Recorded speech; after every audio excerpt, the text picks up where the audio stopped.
With Italy's recent national election, Japan's monetary easing and the UK's downgrade, the currency markets have seen some interesting movements, and growing numbers of private investors now have a route to market through retail platforms such as FinFX.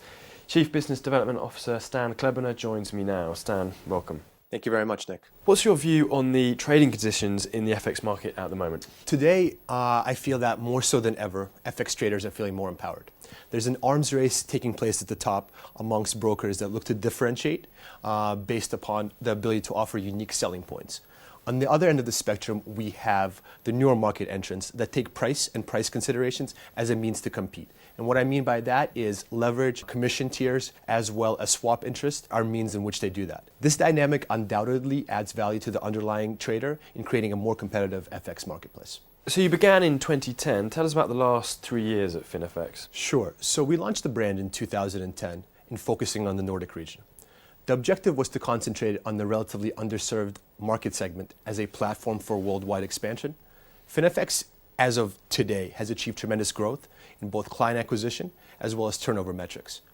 And an interesting aside is, unlike our fellow brokers, we do not incorporate a level of online and offline marketing. Therefore, our success is attributed primarily to the reputation that we've built in the marketplace, coupled with the word of mouth and organic channels.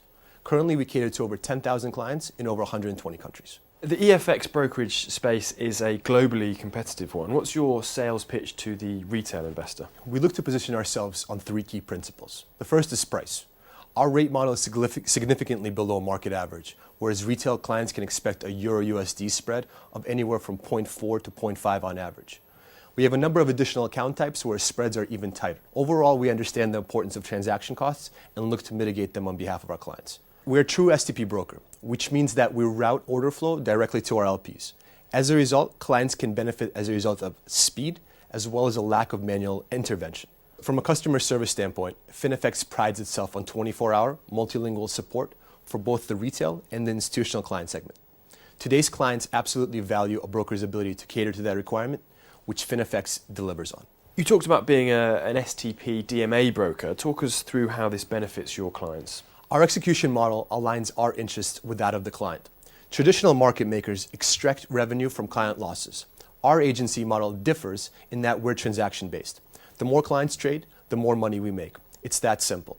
From a commercial standpoint, clients can benefit from FinFX as a result of tight pricing coupled with favorable slippage conditions as well as low commission tiers. So let's look at your corporate offering. What institutional products do you offer? So, Nick, we have recently launched our proprietary API solution, which looks to connect price takers to our liquidity hub. Both aggregation and smart order routing are being done in-house, thus eliminating costs associated with third-party vendors. On the liquidity side, we have a compelling mix of liquidity, ranging from top-tier banks to regional, prime of prime, and non-bank participants. In addition to spot FX as well as metals, we will be integrating CFDs as well as FX options in order to cater to the requirements as posed by our clients.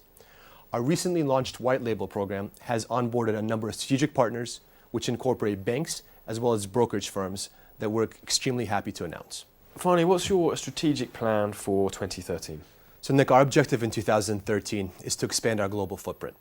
In doing so, we will look to become regulated in a number of jurisdictions in order to accommodate clients from varying locales. Marketing will start to play a more dominant role in our business practices as we look to bring more exposure to the FinFX brand.